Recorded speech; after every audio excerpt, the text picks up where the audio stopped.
Hello नमस्ते, मी नीलम स्वागत करते तुमचं नीलम फॅशन हाऊस या आपल्या चॅनेलमध्ये. तर फ्रेंड्स, आज मी हे बोटनेक ब्लाऊज बनवलेला आहे आणि ह्याचा व्हिडिओ मी तुमच्यासोबत आता शेअर करते. तर चला व्हिडिओला सुरुवात करूया. इथे मी आता पहिल्यांदा कटिंग दाखवते तुम्हाला. तर आता मी ब्लाऊजची पूर्ण उंची घेणार आहे 15 इंच. पूर्ण उंची म्हणजे आपल्याला शिवून तयार करायचे ते 14 इंचावरती, त्यासाठी 1 इंच मी एक्स्ट्रा घेतलं. आता मी वरच्या साईडला जे एक्स्ट्रा आहे तिथून मी कट करून टाकते.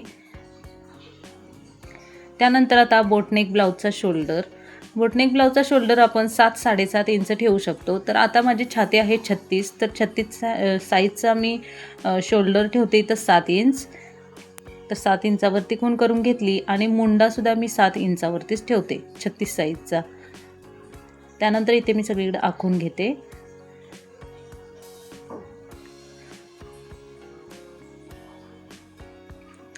त्यानंतर आपल्याला छाती घ्यायची. तर आता छाती आहे 36, तर 36चा चौथा भाग होतो 9 इंच. त्याच्यामध्ये 2 इंच शिलाई मार्जिन ॲड केलं म्हणजे 11 इंचावरती खूण करून घेतली. इथं सुद्धा एक लाईन आखून घेऊया.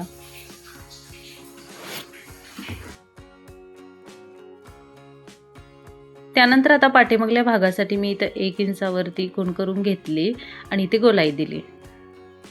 समोरच्या भागासाठी अर्धा इंचावरती आणि पाठीमागच्या भागासाठी 1 इंचावरती.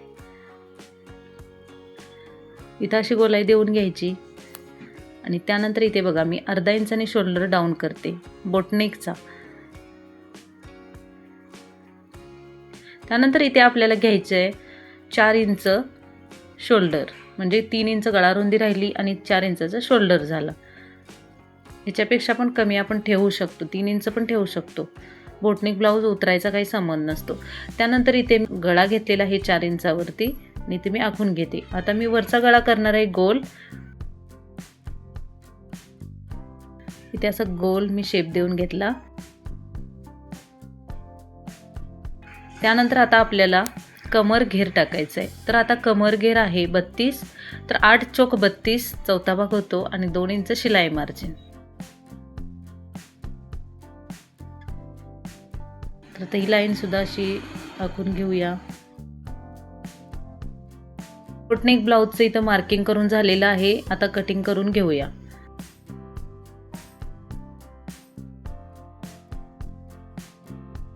तर आता ही तिरकी लाईन जोडायची राहिली, ही सुद्धा मी इथं जोडून घेते शोल्डरला.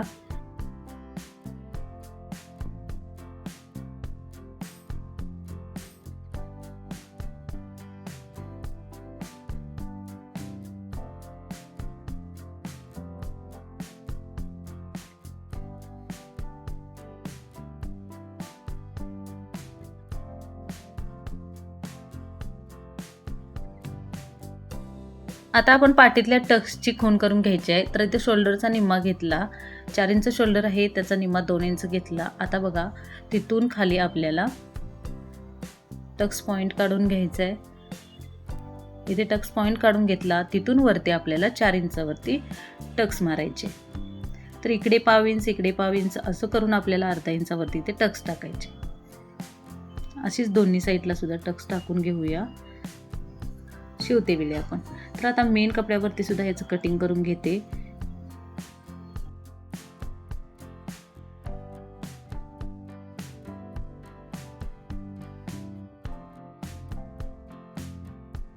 तर जे मेन कापड आहे ना म्हणजे ब्लाऊजचा पीस, तो थोडासा मी एक्स्ट्रा कापते. आणि आता इथे बघा अस्तर आणि तो मेन कापड एकमेकावरती ठेवायचा.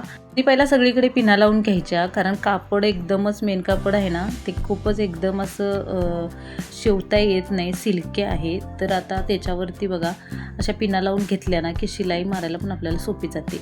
तर शिलाई आपल्याला फक्त कमरेच्या साईडला आणि खाली वरती आपल्याला गळ्याला 2च ठिकाणी आपल्याला इथं शिलाई मारून घ्यायची आहे. कमरपट्टी आणि वरती गळा.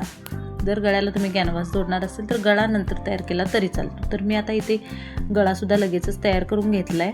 आता सगळीकडे छोटे छोटे कट्स पाडून घेते, म्हणजे पलटल्यानंतर खूप छान याचा लुक येतो बघा. काम एकदम फिनिशिंगमध्ये दिसतं म्हणून. तर त्यानंतर इथे बघा गळ्याला सुद्धा मी छोटे छोटे कट्स पाडून घेतले आणि आता आपल्याला हे कापड पलटी करायचं आहे. अस्तर खाली आणि मेन कापड वरती. त्यानंतर बघा इथे आपल्याला आता नग फिरवून घेतला आपण आणि याच्यावरती दाबटीप टाकून घेतली.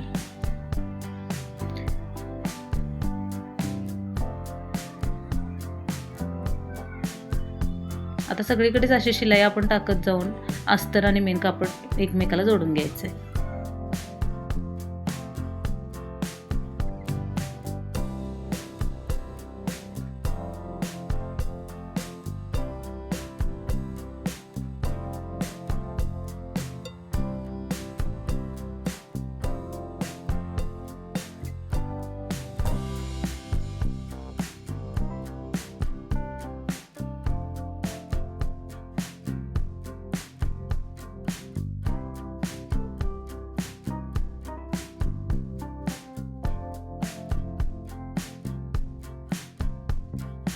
त्यानंतर मला एक डिझाईनचा गळा तयार करायचा आहे. त्यासाठी मी इथे अस्तर घेतलेला आहे. तर आता सुरुवातीला मी 1 इंच इथं वरती सोडते आणि तिथून खाली मग आपल्याला 7 इंचावरती गळा आखून घ्यायचा आहे. 1 इंच मी सोडून दिलं आणि तिथून खाली 7 इंचावरती गळ्याचं मार्किंग करून घेतलं. तर आता आपण जेवढा शोल्डर ठेवला होता गळा रुंदी तेवढीच ठेवायची. इथे 3 इंच गळा रुंदी ठेवली होती तेवढंच ठेवलेलं आहे आणि 7 इंचावरती इथे गळ्याचं मार्किंग करून घेतले.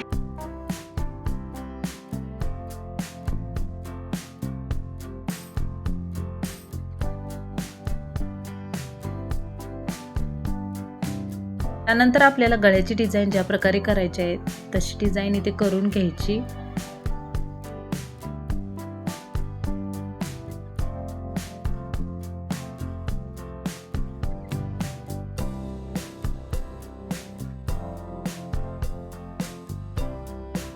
त्यानंतर खालच्या साईडला 1 इंचावरती सुद्धा मी अशा प्रकारे मार्किंग करून घेतलं आणि आता आपण हे कटिंग करून घ्यायचं.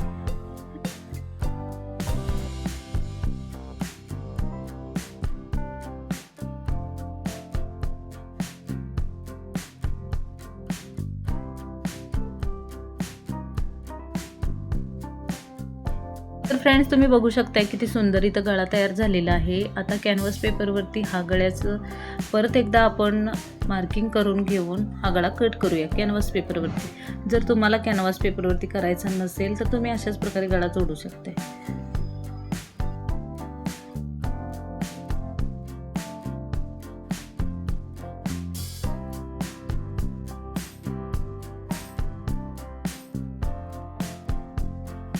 त्यानंतर इथे कॅनव्हास पेपर आणि कापड म्हणजे अस्तर ते एकमेकावरती ठेवून मी त्याला साईडने अशी शिलाई टाकून घेतली. आता बघा इथे सेंटर काढलेला आहे मी पाठीमागच्या भागाचा आणि त्यावरती हा गळा ठेवून मी सगळीकडे पिना लावून घेते आणि त्यानंतर मग शिलाई मारून घेते.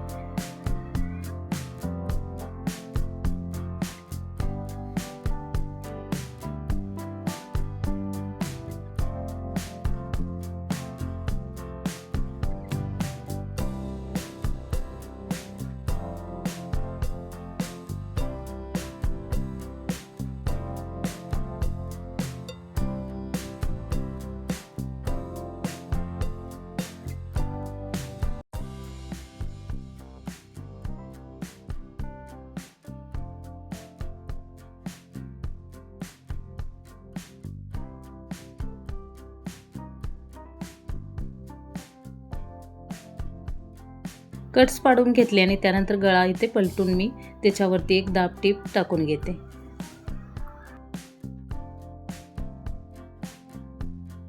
तर इथे गळा तयार झालेला आहे. आता याला थोडंसं आणि लूक येण्यासाठी मी इथं एक डोरी याला लावून घेते. तर आता मी इथे डोरी छोटीशीच कट करून घेतलेली आहे आणि एक छोटंसं इथं फूल बनवून घेते आणि हे फूल मी बरोबर तिथे जोडून घेते. तर आता मी धाग्यानेच ते फूल इथे जोडून घेत आहे, म्हणजेच दोरी, कारण शिलाई त्याच्यावर बसत नाही. त्यानंतर मी एक छोटासा बटन तयार केला त्याच कपड्याचा आणि तो पण तिथे मी जोडून घेतला. तर बटन कसे तयार करायचे याचा मी सेपरेट व्हिडिओ टाकते फ्रेंड्स. त्यानंतर डोरीला 2 लटकन टाकूया आपण, म्हणजे दिसायला पण खूप सुंदर दिसेल.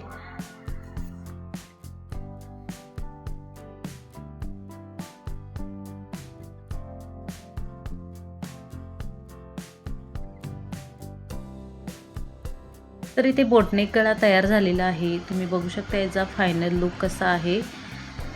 खूप सुंदर असा गळा इथे मी तयार केलेला आहे. व्हिडिओ कसा वाटला नक्की सांगा. चॅनेलवर नवीन झाला असाल तर सबस्क्राईब करून घ्या. भेटूया अशाच एका नवीन व्हिडिओमध्ये. Bye bye.